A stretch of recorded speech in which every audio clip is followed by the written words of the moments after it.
Emily's $60,000 dream for a family vanishes overnight, stolen by her own sister Lauren to pay off gambling debts. As lies unravel, her parents' perfect facade hides a criminal empire of fraud and betrayal. With chilling threats and a mysterious kingpin watching, Emily's fight for justice could cost her everything.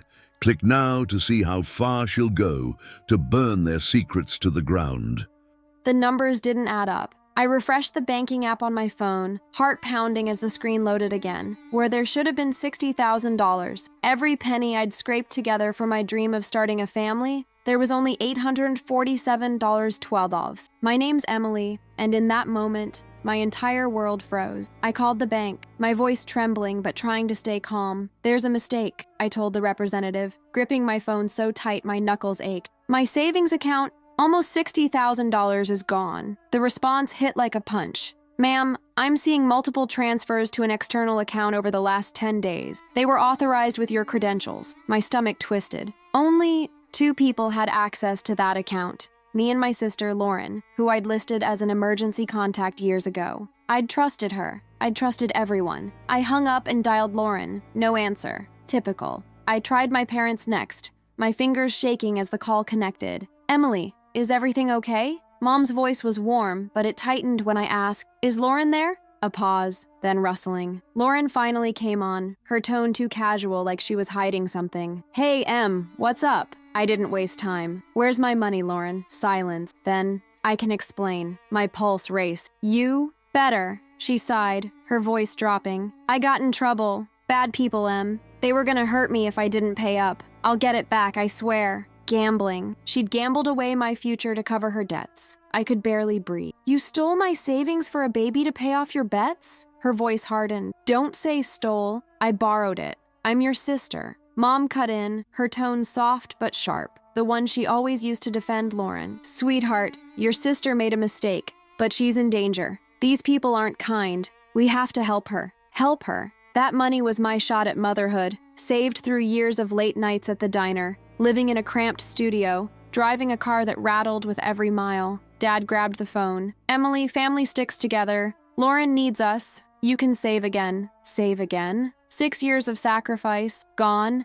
and they called me selfish for being angry. Selfish? I snapped, my voice breaking. "You know what's selfish? Stealing your sister's dreams because you can't stop betting." Lauren came back on, pleading. "I just need a little more time, maybe a bit more cash to hold them off." I hung up, my hands shaking so badly I dropped the phone. I grabbed my keys and drove to the police station, the world blurring past. Every memory of Lauren's free passes flooded my mind. The time she borrowed my college savings for a failed startup, promising to pay it back. The family dinners where her latest scheme was the star, while my nursing certification got a pat on the head. I parked, clutching the bank statements I'd printed, my resolve hardening. A memory hit me. Lauren breaking my high school art project, Mom brushing it off with, "She didn't mean it," while Dad said, "Stop whining, it's just paint." I'd stayed up all night fixing it while they fussed over Lauren's feelings. Always Lauren. Poor, charming Lauren who could do no wrong. Not this time. The police station smelled of coffee and old paper. I approached the desk, my voice steady. "I'd like to report a theft.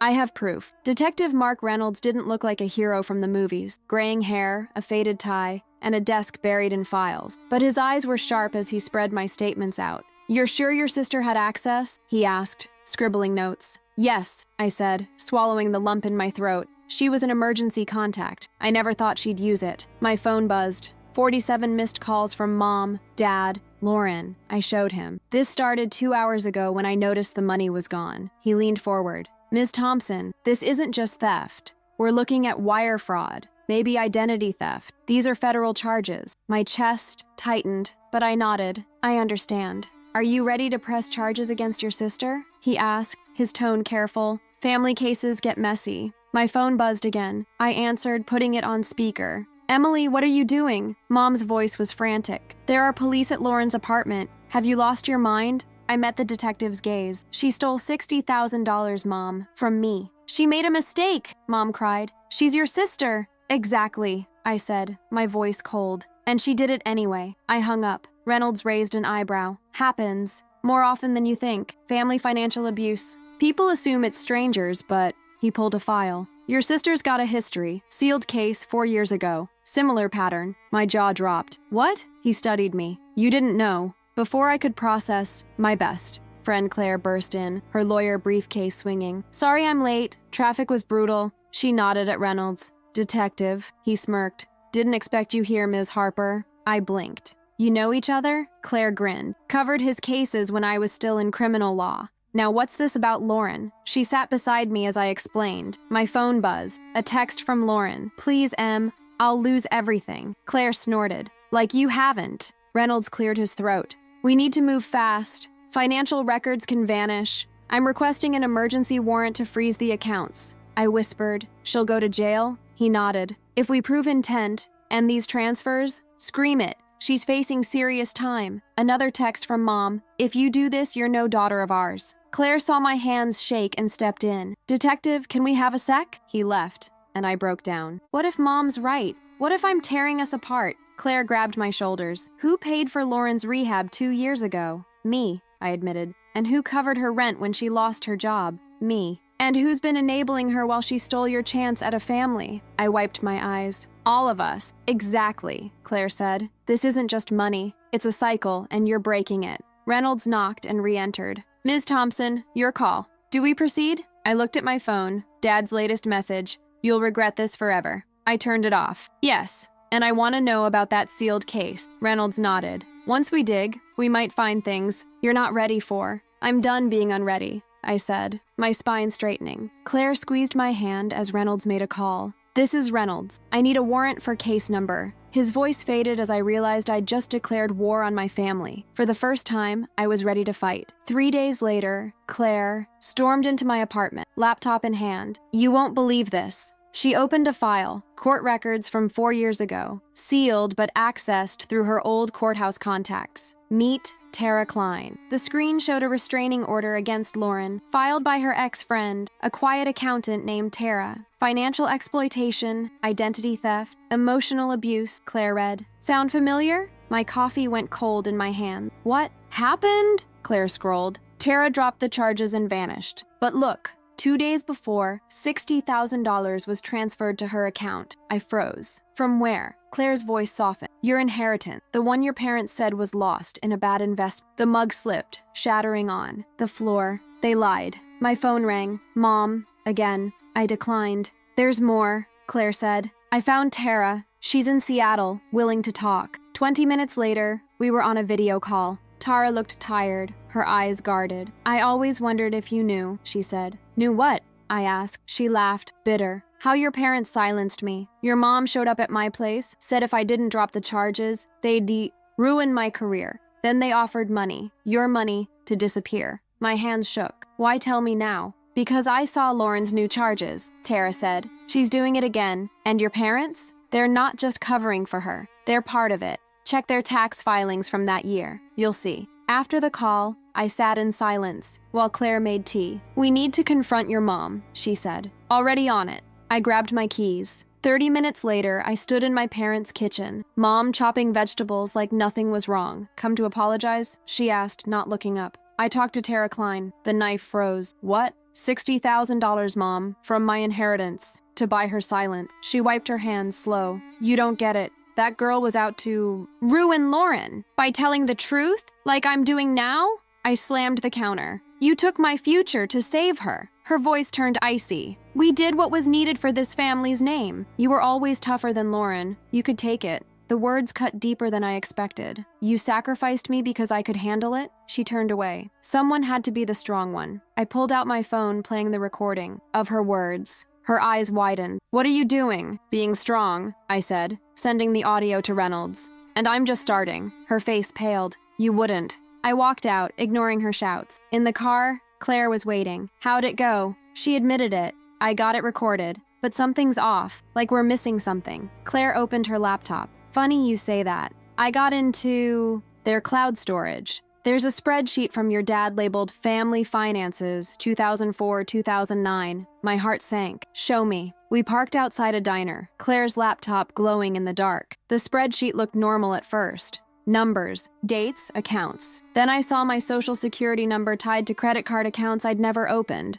These were opened when I was 16. I whispered. Claire's fingers flew. High-end purchases, casinos, tech gadgets. Not you. My stomach churned. Dad? She nodded. He used your identity when you were a minor. That's identity theft. It's worse, Claire said, highlighting payments. The debts were paid from your trust fund, the one your grandma left you. I felt sick. How much? She calculated. $50,000 over 5 years. My phone buzzed. Reynolds. Emily, can you come to the station? 20 minutes later, we sat in his office as he reviewed the spreadsheet. This changes everything, he said. We've tracked Lauren's financial crimes, but this, your father's in deep. A knock interrupted. An officer handed Reynolds a phone, his face grim. Emily, someone trashed your car and left this. The photo showed my windshield smashed, a note under the wiper. Stop now or you'll pay. Claire steadied me. That's a threat. Reynolds was already calling it in. Document everything. And Emily, don't go home tonight. Stay safe. In the parking lot, crime scene techs photographed my car.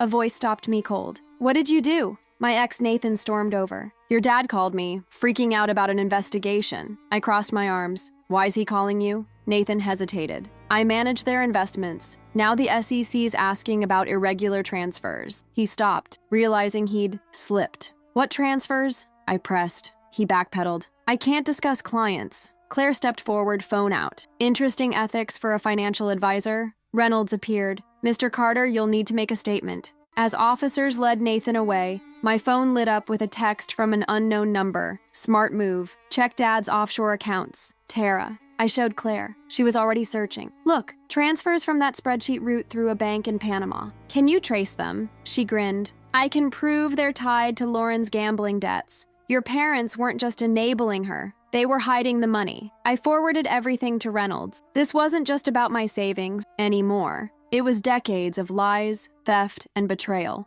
Claire's voice softened. There's more. Your trust fund, withdrawals are still happening. Your dad's still using your identity. I watched the text bag the threatening note. Years of being the strong one, the one who could handle it, while they drained me. Send it all to Reynolds, I said. Every transaction, every lie. Claire hesitated. They're your parents. I watched Nathan in cuffs. They're criminals who raised me. It's time they learned consequences. My phone buzzed. Dad, whatever you think you know, stop. Some secrets should stay buried. Claire saw it and smirked. Want to prove him wrong? Yes, I said, heading back to the station. Let's bury them instead. Lauren looked different in the station's interview room. No makeup, no confidence, just a nervous woman in a wrinkled sweater. Reynolds stood by the door, Claire beside me, phone recording. Why'd you do it? I asked. Lauren shrugged, trying to charm. I was in deep, Em. Needed cash. I'd have paid you back. Her smile faded under my stare. $60,000 deep? She leaned forward. I was protecting us. Those guys I owed? They don't mess around. By stealing from me? She scoffed. At least I'm living. You're just, what? Chasing a kid you can't afford? Wasting money on some lab baby when you can't even keep a boyfriend? The room stilled. Even Reynolds flinched. Say that again, I said, voice low. About my lab baby. She doubled down. You're obsessed, Emily. Mom and Dad say it all the time. Wasting your life on this kid dream instead of settling down. At least I used the money for something real. Real? I snapped. Like betting on horses? Like paying off loan sharks you called investors? She slammed the table. You had to ruin everything, didn't you? Little perfect Emily, always so responsible. You deserved to lose that money. I stood, chair scraping. Detective, we're done. Reynolds nodded. We've got enough. As officers cuffed Lauren, she yelled, You can't do this. I'm your sister. Not anymore. I called back. You're just a thief. In Reynolds' office, my phone pinged. A fertility clinic alert. Someone had tried to cancel my appointment. They're desperate, Claire said as I reset my account. Reynolds hung up his phone. The DA's got Lauren's confession and your dad's spreadsheet. Multiple charges. They'll likely plead out. A commotion outside. Mom burst in, eyes wild. How could you? Lauren's in jail, and now the FBI's at your father's office. Maybe you should have thought of that before stealing my identity, I said. Her face twisted. We did it to protect you. Protect me? I laughed. You stole my inheritance, my trust fund, my future. That's abuse. She lunged, hand raised, but Claire blocked her. Not smart assaulting someone here. Mom yanked free, venom in her voice. You're nothing but a bitter, empty woman. Reynolds called for officers. As they led her out, she screamed, You'll regret this, Emily. I met her gaze. No, Mom, you destroyed everything. I'm just showing the world. After she left, another clinic alert. My appointment was canceled. They hacked my account, I said, numb. Claire was already on the phone with the clinic, demanding answers. Reynolds touched my arm. We'll add harassment charges, but they're escalating. You need protection. I watched Mom disappear down the hall, still shouting. They won't stop, will they? No, Reynolds said. When control slips, people like this get dangerous. I pulled up Tara's number. Then let's make them regret it. On speaker, Tara's voice was steady. You asked about offshore accounts? Here's everything. The whistleblower post went viral by 2 a.m., 100,000 views and climbing. I watched the counter tick up in my hotel room, Claire pacing as she spoke to a reporter. Yes, we've got bank records, recordings, witnesses. My phone hadn't stopped. Cousins, old friends, Dad's co-workers, all reacting to the expose, local pastor's family and financial fraud scandal. Headlines piled up. Sister steals IVF fund in family crime scheme. Pastor faces identity theft. Probe. Dad texted at 10 a.m. Take it down. You don't know what you're doing. Mom followed. The church is suspending your father. How dare you shame us? Claire grinned. They're crumbling. A knock. Reynolds, holding a folder. Your dad suspended. The IRS is investigating the offshore accounts. How bad? I asked. Bad enough your mom's offering to flip on Lauren's gambling ring for a deal. I shook my head. Of course. My phone rang. Tara. You did it, she said. They're finally paying. We did it, I corrected. Your info cracked it open. Claire called from the couch. Emily, look. A news site showed my parents outside their church. Mom sobbing for the cameras. We're victims, she said. Our daughter's troubled, angry she can't have kids. Turn it off, I snapped. Reynolds pointed. Wait. Behind them. In the background, Nathan was talking to Dad, holding papers. Account statement, Claire said, zooming in. They're moving the money before the IRS can freeze it. Reynolds was on the phone. I need an emergency warrant. Another knock. A courier with an envelope from Dad. Inside, a $70,000 check and a note. Take it and stop. Last chance. I handed it to Reynolds. Add bribery. My phone buzzed. Unknown number. Check the church's books. Tara. Claire was already digging. The church's renovation fund, millions unaccounted for. Money laundering, Reynolds said. I sank into a chair. All those years of their perfect image, pastor, saintly wife, pillars of faith, while robbing me blind. A news alert, church probed for financial fraud. Mom texted, happy now? You've ruined us. I replied, you ruined yourselves. I'm just exposing it. Reynolds cleared his throat. This is going federal. Your parents could see serious time. Good, I said. Let them feel what it's like to lose everything. Claire touched my arm. You okay? I looked at the headlines, the messages, the lies unraveling. No, but I will be. I'm done carrying their secrets. My phone buzzed. Lauren, from jail. Should I answer? Reynolds nodded. It could help the case. I hit accept. Speaker on.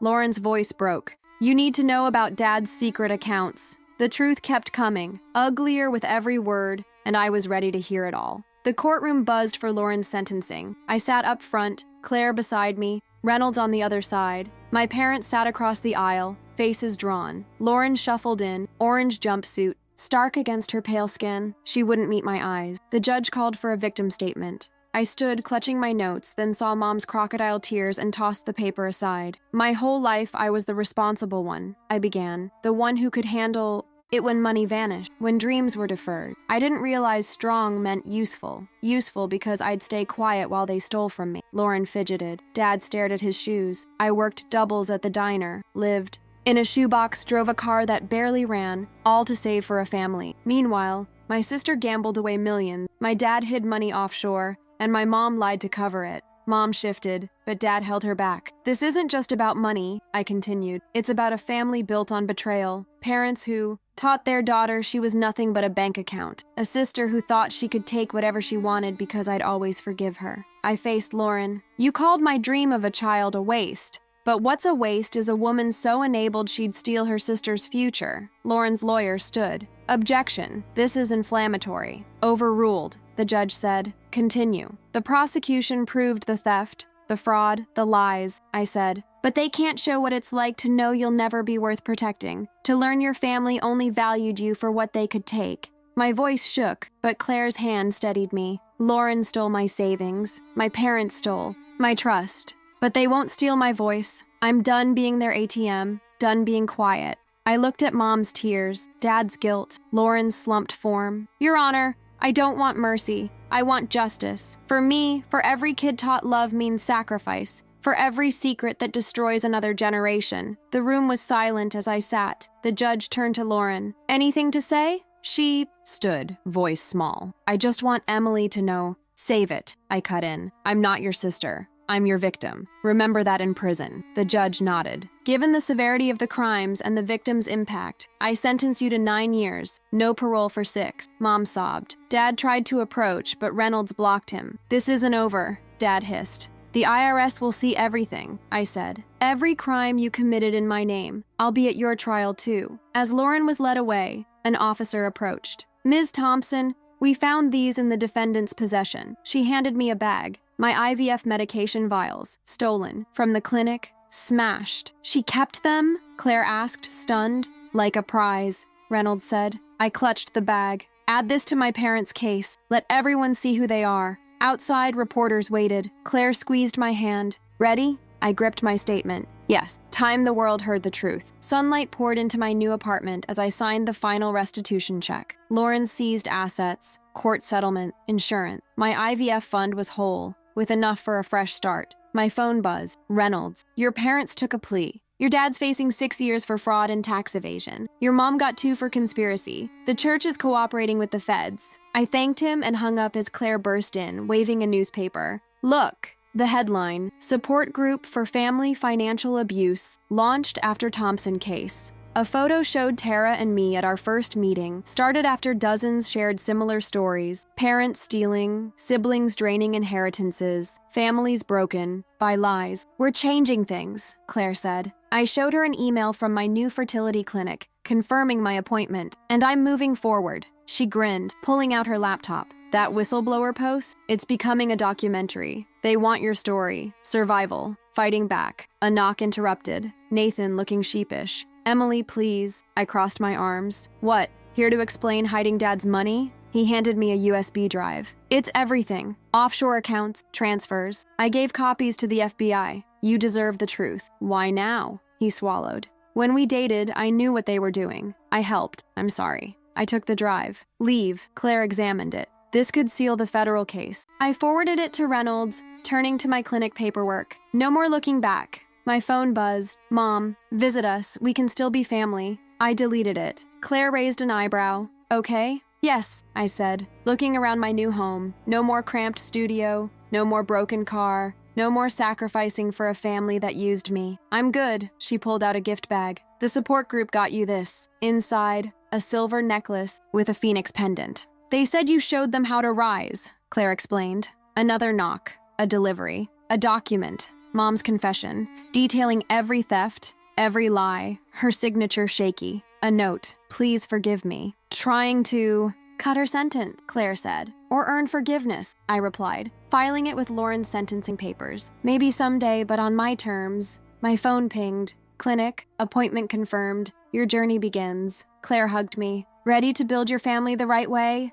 I touched the phoenix. I already have, just not the one I expected. The sun rose higher, catching the pendant, casting light across my walls. Somewhere, Lauren sat in her cell. My parents faced their reckoning, their perfect facade in ruin. But here, in my new life, surrounded by truth and chosen family, something stronger was growing. I opened my laptop and typed, Dear support group, today let's talk about healing, how breaking free is just the start. Claire read over my shoulder. That's a story worth telling. It is, I agreed, the pendant warm against my skin. And I'm writing it. The light shifted, my apartment glowing with possibility. No more shadows, no more silence, just the sound of a new chapter beginning, one truth at a time. My phone buzzed. Another message from the clinic, then one from Tara. Found more accounts. Ready to dig deeper? I smiled, typing back, always. The story wasn't over, and neither was the fight. Tara's text lit up my phone screen as I sat in my apartment, the phoenix pendant catching the late afternoon light. Found more accounts. Ready to dig deeper? My fingers hovered over the keyboard, the weight of her words settling in. This wasn't just about my stolen savings anymore, or even the decades of lies my family had spun. It was about unraveling a web so tangled it seemed to stretch further with every thread I pulled. I typed back, always. Claire looked up from her laptop across the room. Her coffee mug paused mid-sip. What's Tara got now? I showed her the message, her eyes narrowed, that fierce lawyer glint sparking. "Oh, we're not done yet." I leaned back, staring at the ceiling. The past few weeks had been a whirlwind. Lauren's sentencing, my parents' plea deals, the support group gaining traction. But every time I thought I'd hit the bottom of their secrets, something new clawed its way up. Tara's call came minutes later, her voice clipped but urgent. "Emily, I tracked those offshore accounts. They're not just tied to Lauren's gambling. Your dad's been funneling money through shell companies for years. And your mom,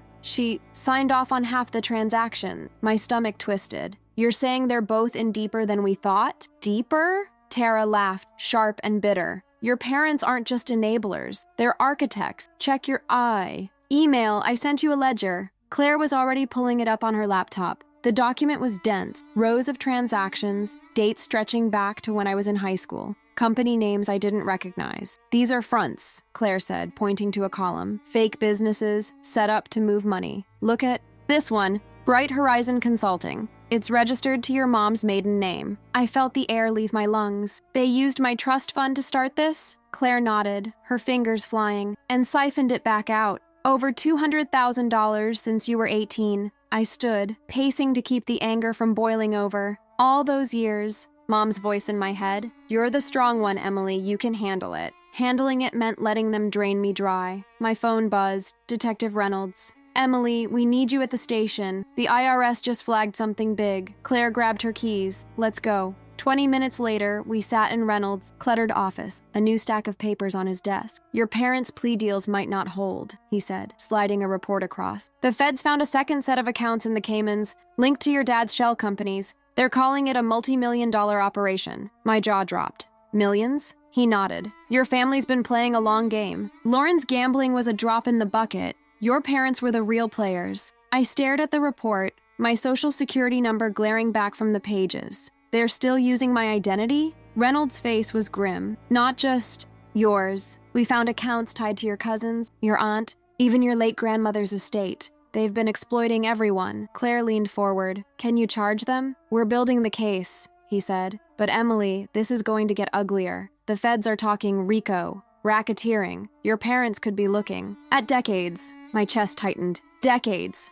The word echoed, heavy and final. A knock at the door broke the tension. An officer handed Reynolds a flash drive. "From an anonymous source," she said. "Dropped off an hour ago." Reynolds plugged it in, and a video loaded. Grainy footage showed my dad in a parking lot, handing a manila envelope to a man I didn't recognize. The timestamp was 2 days ago. "That's a known associate of Lauren's gambling ring," Reynolds said. "Your dad's still moving money." Claire's eyes widened. "While under investigation? That's bold. Or desperate," I said, my voice steady, despite the storm inside. "What's in the envelope?" Reynolds paused the video. "Likely account details or cash. We're tracing it. But Emily, this puts you in the crosshairs. If they're this reckless, they might come after you again." As we left the station, my phone buzzed, a text from an unknown number. "You're digging too deep. Back off, or you'll lose more than money." Claire saw it and grabbed my arm. "That's a direct threat. We're calling Reynolds." I nodded, forwarding it to him,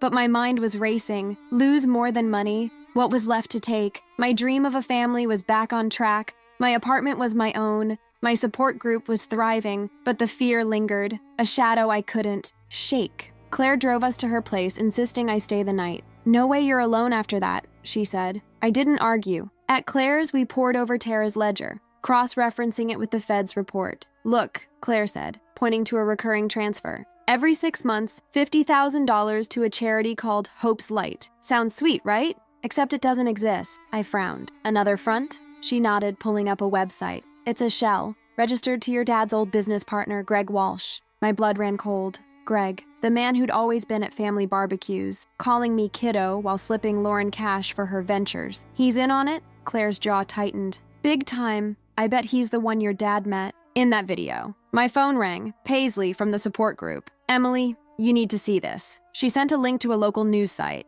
The headline screamed, "Pastor's family scandal deepens. New evidence points to organized crime." Below, a photo of my parents leaving the church, Mom's face hidden, Dad glaring at the camera. The article mentioned anonymous tips, exposing shell companies. "That's us," Paisley said, her voice proud. "The support group's been digging too. We found donation records from the church that don't add up. I felt a surge of gratitude. These strangers, bound by shared pain, were fighting with me. "Send me everything," I said. "We're taking this to Reynolds." The next morning, I woke to a voicemail from Mom, her voice trembling. "Emily, please, we can fix this. Just come talk to us." I deleted it, but not before a pang of guilt hit. Claire saw my face. "Don't let her get in your head. She's scared, not sorry." I nodded, pulling up Paisley's files. The church's donation records showed millions funneled to fake charities, including Hope's Light. "This is it," I said. "Proof they've been laundering through the church for years." Claire was already emailing Reynolds. This could seal the RICO case. A knock at Claire's door made us both jump. It was a courier, holding a package. For Emily Thompson. Inside was a single photo. Me,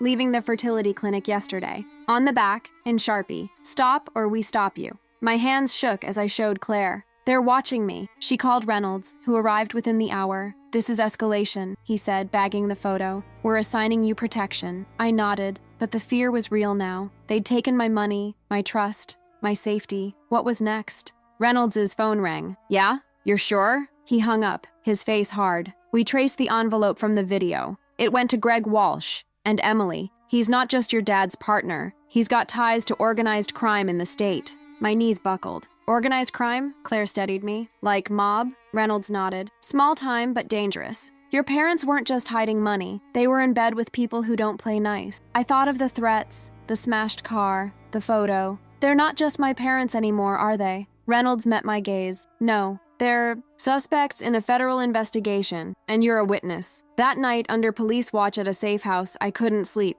The Phoenix pendant felt heavy around my neck. I'd risen from the ashes, but the fire was still burning. My phone buzzed. A text from Tara. "Found a new lead. Greg's meeting someone tomorrow. Want in?" I stared at the screen, heart racing. Every step deeper risked more. My safety, my sanity. But backing down meant letting them win. I typed back, "I'm in." Claire stirred on the couch nearby. "You sure about this?" she mumbled, half asleep. "No," I admitted, "but I'm sure I can't stop." The next day, Tara met us at a coffee shop, her laptop open to a grainy photo. "This is from a security cam near Greg's office," she said. "That's him, and that's the guy from your dad's video." I leaned closer. The man's face was clearer now, hard eyes, a scar on his cheek. "Who is he?" Tara's voice was low. "Vince Russo. Runs a betting ring tied to Lauren's debts. Greg's been their money man for years." Claire whistled. "So my parents weren't just stealing, they were laundering for criminals?" Tara nodded. "And your mom's signatures are on every major transfer. She's as dirty as your dad." My phone buzzed. Reynolds.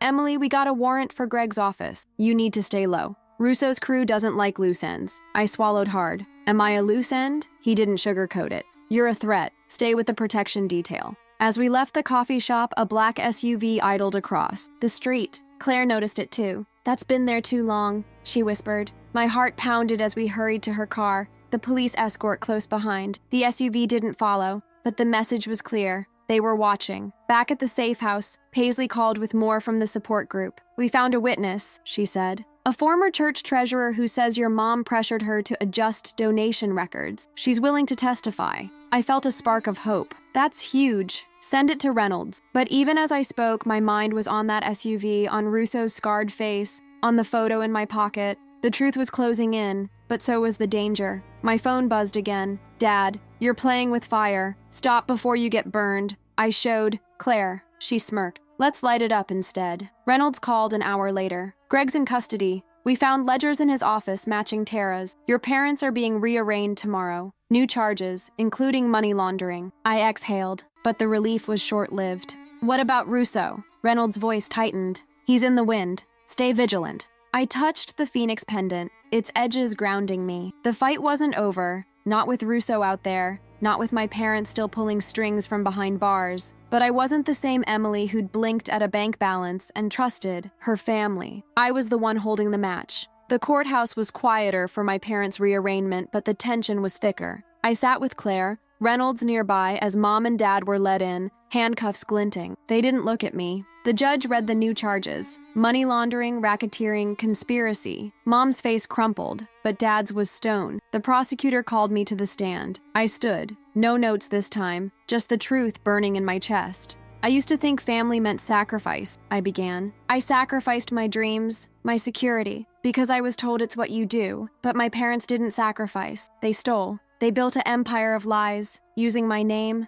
my future, my trust. The courtroom was silent, every word landing like a hammer. They didn't just take my money, I continued. They took my worth, teaching me I existed to be used. They laundered millions through fake charities, fake companies, fake faith, while telling me I was the problem. But I'm not the problem. I'm the one saying it stops here. I faced my parents. You thought you could break me, but you made me stronger. You thought you could hide, but the truth doesn't stay buried. Mom's tears were real now, but they didn't move me. Dad's glare faltered. Just for a second, the judge thanked me and I sat, Claire's hand on mine. The prosecutor presented Tara's ledgers, Paisley's witness, the church records. The evidence was overwhelming. As the hearing ended, Dad leaned toward his lawyer, whispering furiously. Reynolds caught my eye, nodding slightly. They were going down, but the fight wasn't over. Outside, a reporter approached. Ms. Thompson, any comment on the organized crime angle? I took a breath, the phoenix pendant warm against my skin. The truth is coming out, I said, and I won't stop until it's all in the light. That night, in the safe house, Claire showed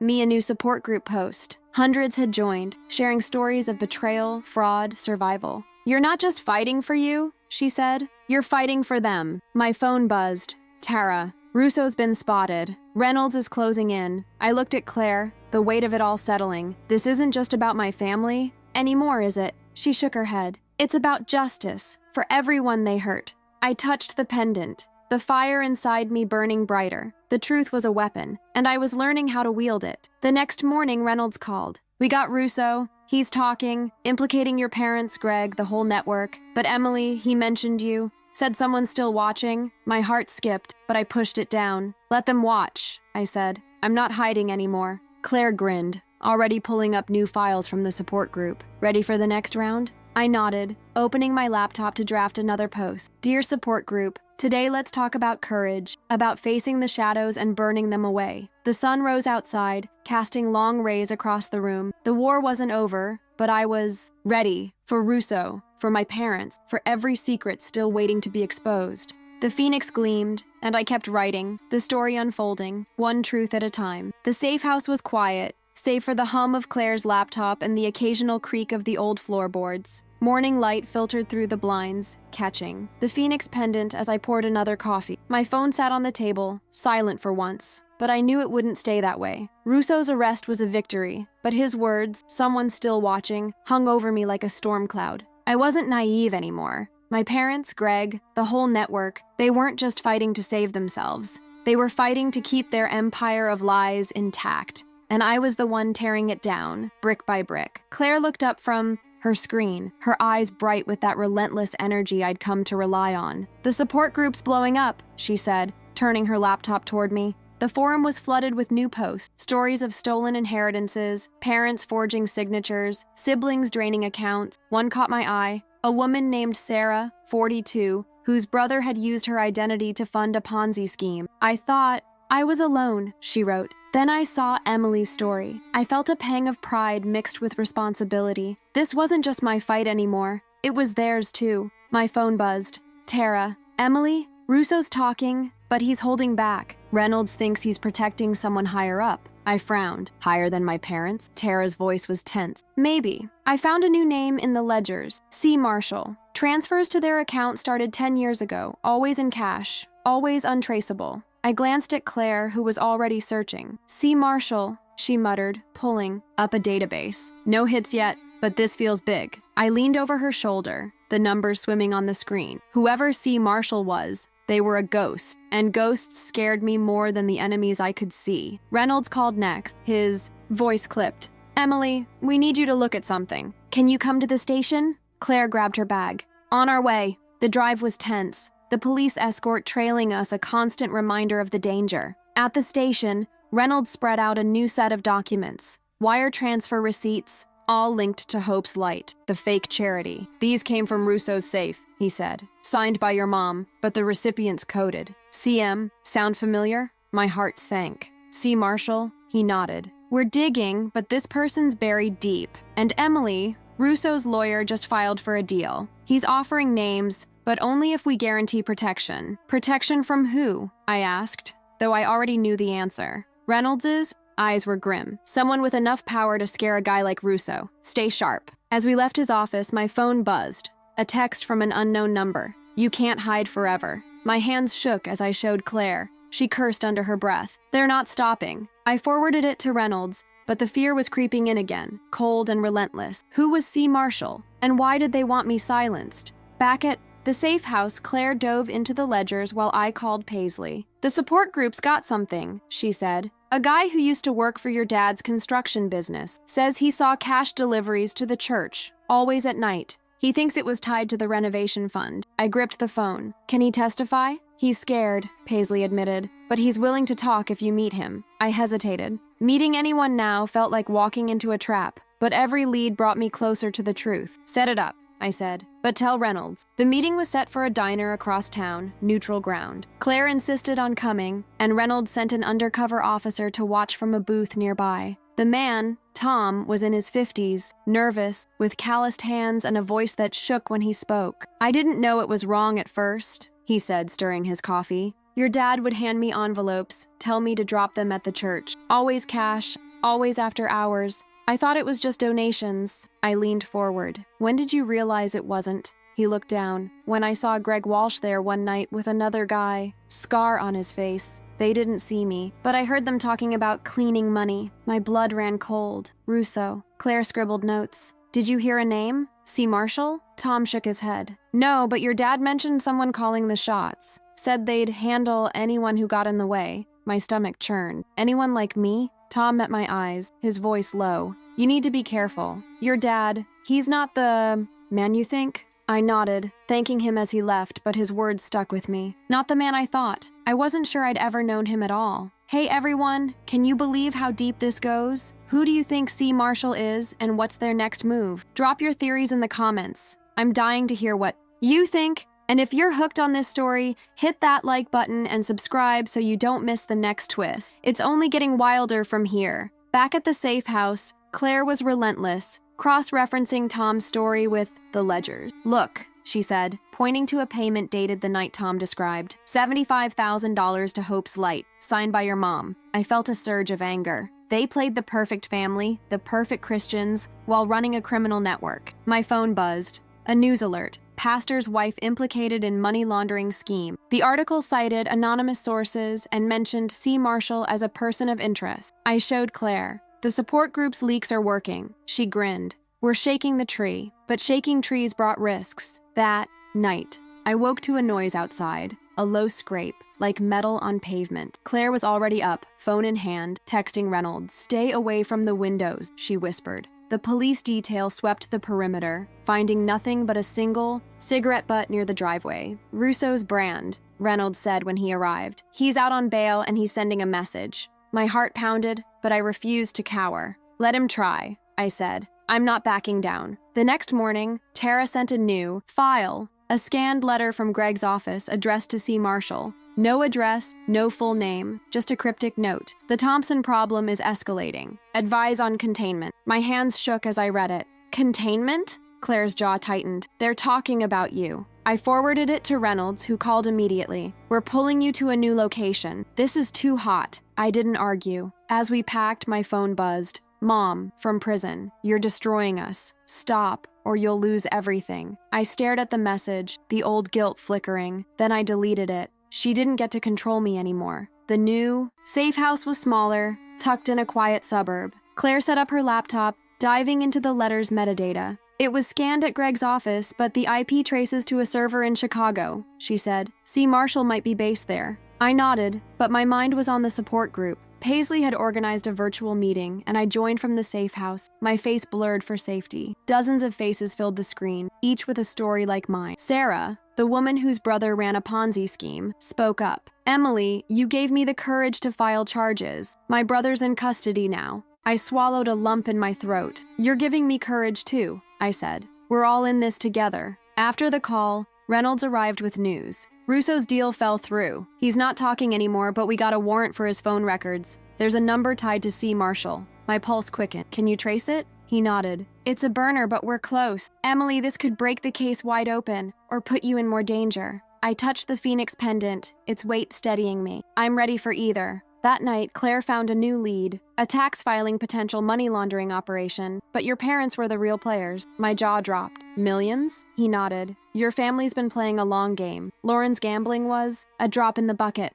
Your parents were the real players. I stared at the report, my social security number glaring back from the pages. They're still using my identity? Reynolds' face was grim. Not just yours. We found accounts tied to your cousins, your aunt, even your late grandmother's estate. They've been exploiting everyone. Claire leaned forward. Can you charge them? We're building the case, he said. But Emily, this is going to get uglier. The feds are talking RICO, racketeering. Your parents could be looking. At decades. My chest tightened. Decades. The word echoed, heavy and final. A knock at the door broke the tension. An officer handed Reynolds a flash drive. From an anonymous source, she said. Dropped off an hour ago. Reynolds plugged it in, and a video loaded. Grainy footage showed my dad in a parking lot, handing a manila envelope to a man I didn't recognize. The timestamp was 2 days ago. That's a known associate of Lauren's gambling ring, Reynolds said. Your dad's still moving money. Claire's eyes widened. While under investigation? That's bold. Or desperate, I said, my voice steady despite the storm inside. What's in the envelope? Reynolds paused the video. Likely. Account details or cash. We're tracing it. But Emily, this puts you in the crosshairs. If they're this reckless, they might come after you again. As we left the station, my phone buzzed. A text from an unknown number. You can't hide. Forever. My hands shook as I showed Claire. She cursed under her breath. They're not stopping. I forwarded it to Reynolds, but the fear was creeping in again, cold and relentless. Who was C. Marshall? And why did they want me silenced? Back at the safe house, Claire dove into the ledgers while I called Paisley. The support group's got something, she said. A guy who used to work for your dad's construction business says he saw cash deliveries to the church, always at night. He thinks it was tied to the renovation fund. I gripped the phone. Can he testify? He's scared, Paisley admitted, but he's willing to talk if you meet him. I hesitated. Meeting anyone now felt like walking into a trap, but every lead brought me closer to the truth. Set it up, I said, but tell Reynolds. The meeting was set for a diner across town, neutral ground. Claire insisted on coming, and Reynolds sent an undercover officer to watch from a booth nearby. The man, Tom, was in his 50s, nervous, with calloused hands and a voice that shook when he spoke. I didn't know it was wrong at first, he said, stirring his coffee. Your dad would hand me envelopes, tell me to drop them at the church. Always cash, always after hours. I thought it was just donation. I leaned forward. When did you realize it wasn't? He looked down. When I saw Greg Walsh there one night, with another guy, scar on his face. They didn't see me, but I heard them talking about cleaning money. My blood ran cold. Russo. Claire scribbled notes. Did you hear a name? C. Marshall? Tom shook his head. No, but your dad mentioned someone calling the shots. Said they'd handle anyone who got in the way. My stomach churned. Anyone like me? Tom met my eyes, his voice low. You need to be careful. Your dad, he's not the man you think. I nodded, thanking him as he left, but his words stuck with me. Not the man I thought. I wasn't sure I'd ever known him at all. Hey, everyone. Can you believe how deep this goes? Who do you think C. Marshall is? And what's their next move? Drop your theories in the comments. I'm dying to hear what you think. And if you're hooked on this story, hit that like button and subscribe, so you don't miss the next twist. It's only getting wilder from here. Back at the safe house, Claire was relentless, cross-referencing Tom's story with the ledgers. Look, she said, pointing to a payment dated the night Tom described. $75,000 to Hope's Light, signed by your mom. I felt a surge of anger. They played the perfect family, the perfect Christians, while running a criminal network. My phone buzzed. A news alert. Pastor's wife implicated in money laundering scheme. The article cited anonymous sources and mentioned C. Marshall as a person of interest. I showed Claire. The support group's leaks are working, she grinned. We're shaking the tree. But shaking trees brought risks. That night, I woke to a noise outside. A low scrape, like metal on pavement. Claire was already up, phone in hand, texting Reynolds. Stay away from the windows, she whispered. The police detail swept the perimeter, finding nothing but a single cigarette butt near the driveway. Russo's brand, Reynolds said when he arrived. He's out on bail and he's sending a message. My heart pounded, but I refused to cower. Let him try, I said. I'm not backing down. The next morning, Tara sent a new file, A scanned letter from Greg's office addressed to C. Marshall. No address, no full name, just a cryptic note. The Thompson problem is escalating. Advise on containment. My hands shook as I read it. Containment? Claire's jaw tightened. They're talking about you. I forwarded it to Reynolds, who called immediately. We're pulling you to a new location. This is too hot. I didn't argue. As we packed, my phone buzzed. Mom from prison, you're destroying us. Stop, or you'll lose everything. I stared at the message, the old guilt flickering. Then I deleted it. She didn't get to control me anymore. The new safe house was smaller, tucked in a quiet suburb. Claire set up her laptop, diving into the letter's metadata. It was scanned at Greg's office, but the IP traces to a server in Chicago, she said. C. Marshall might be based there. I nodded, but my mind was on the support group. Paisley had organized a virtual meeting, and I joined from the safe house, my face blurred for safety. Dozens of faces filled the screen, each with a story like mine. Sarah, the woman whose brother ran a Ponzi scheme, spoke up. Emily, you gave me the courage to file charges. My brother's in custody now. I swallowed a lump in my throat. You're giving me courage too, I said. We're all in this together. After the call, Reynolds arrived with news. Russo's deal fell through. He's not talking anymore, but we got a warrant for his phone records. There's a number tied to C. Marshall. My pulse quickened. Can you trace it? He nodded. It's a burner, but we're close. Emily, this could break the case wide open, or put you in more danger. I touched the Phoenix pendant, its weight steadying me. I'm ready for either. That night, Claire found a new lead, a tax filing from Hope's Light, signed by someone named Clara Marshall. C. Marshall, I whispered. Who is she? Claire's fingers flew. No records, but the filing lists a P.O. box in Chicago. It's a start. My phone buzzed. Paisley. Another witness, church volunteer who saw your mom with a woman she called Clara. Says they argued about money. My heart raced. We're close, I said. Too close, Claire warned. If Clara's the top, she'll know you're coming. I nodded, the fear real but not paralyzing. The Phoenix pendant gleamed as I opened my laptop, drafting a new support group post. Dear group, today let's talk about truth. How it hurts, how it heals, how it fights. The sun dipped low, casting shadows across the safe house. My phone buzzed. A text from an unknown number. Clara says stop or you're done. I showed Claire, her face hard. They're scared, she said. Good. Reynolds called as we packed again, another move for safety. We traced the burner. It's active, pinging in Chicago. We're sending a team. I gripped the pendant. Tell them to be careful. Clara's not just a name, she's a threat. The night stretched on, the safe house silent but alive with possibility. Clara Marshall was out there,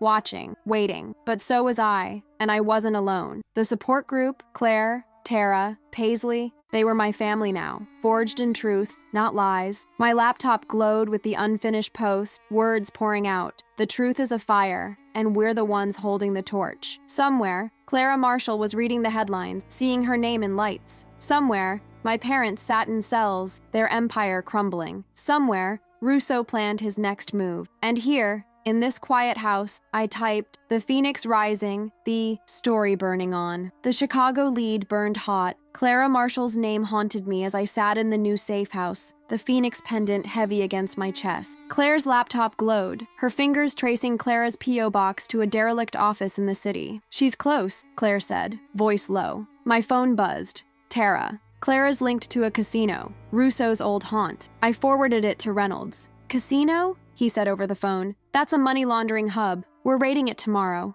Danger loomed. Another text from an unknown number. Clara knows your face. My pulse raced, but I typed back to Tara. Keep digging. Paisley called breathless. Support group found a photo. Your mom with a woman at the church. Could be Clara. The grainy image showed mom, tense, beside a sharp-eyed woman in her 60s. I sent it to Reynolds. That's her, he confirmed. Clara Marshall, career criminal. Your parents were her puppets. Night fell. Tense. Claire found a casino transaction, $500,000 signed by Clara, routed through Hope's Light. Your parents were her front, she said. Reynolds called. Raid's on. Stay hidden. My phone buzzed. Dad. Clara's not who you think. Stop. I deleted it. No more lies. Dawn brought news. The raid hit hard. Clara escaped, but her ledgers didn't. Reynolds sent a scan. My name, my social security number, tied to millions. She used me too, I whispered. Claire gripped my hand. We'll get her. The support group flooded with tips. Clara's aliases, hideouts. Sarah posted, "You're our voice, Emily." A noise outside. Footsteps. Reynolds's team swept, finding a note. Clara's watching. Fear surged, but the pendant grounded me. I opened my laptop typing, "Dear group, today we fight fear with fire." Clara was out there, but so was I, backed by truth, by allies, by a fire that wouldn't die. Emily's battle against her family's lies changed everything, but the shadow of Clara Marshall lingers. What's the cost of chasing the whole truth? If you're drawn to stories of courage and deception, there's another tale in this niche you might find compelling. It's about a man who trusted his best friend, only to lose everything to a web of fraud. Click to uncover his fight for justice. It's a story that'll keep you guessing.